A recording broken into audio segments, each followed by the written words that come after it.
Sa ating buhay, mga kapatid, minsan, nakakalungkot na isipin na, ang dami ng ginawa ng Panginoon sa buhay mo.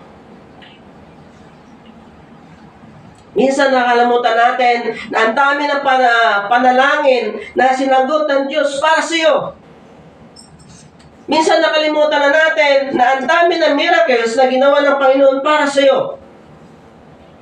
Pero pag may giant na dumating sa buhay mo, mga kapatid, ito po ang nangyari sa atin. Nakalimutan mo na ikaw ay special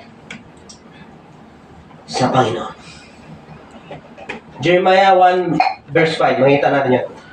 Pangalawa, nakalimutan din natin o nakalimutan mo na ikaw ay anak ng Panginoon. 2 Corinthians chapter 6 verse 18, makita natin yan. At patlo, nakalimutan mo na ikaw ay tinubos ng Panginoon sa kanya dugo. Ephesians chapter 1 verse 7. Last, sabi dito, nakalimutan mo na ikaw ay blessed and highly favored ng ating Panginoon. Luke chapter 1 verse 20. This is a sad part in our personal life. When we are facing the giant in our life, we forgot who is God is. Diba? Minsan, di ba, napansin ko may mga ganon, Christian na nawawala na sa Panginoon. Kasi nga, nakalimutan na niya ang Panginoon. Kagaya ng mga Israel, ang dami ng miracles na ginawa ng Panginoon sa buhay nila. Pero lagi nila nakalimutan kung paano sila iniligtas ng Panginoon sa kapahamakan.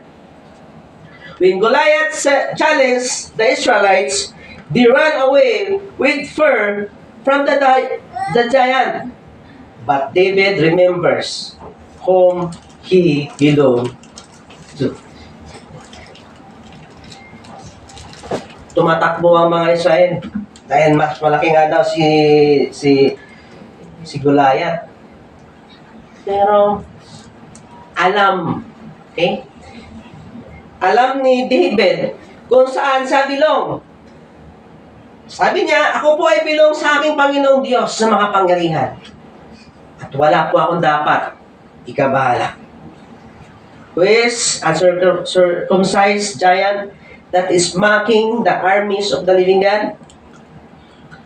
David remembered they were God's army, and God is with them. In our life, we will face great giant in many ways, in many forms, but two things you need to remember. Una, remember who you are in Christ. Ano ba talaga ako sa Panginoon? Sino ba ako? Okay? Ano ba ang relasyon ko para sa Panginoon? Okay?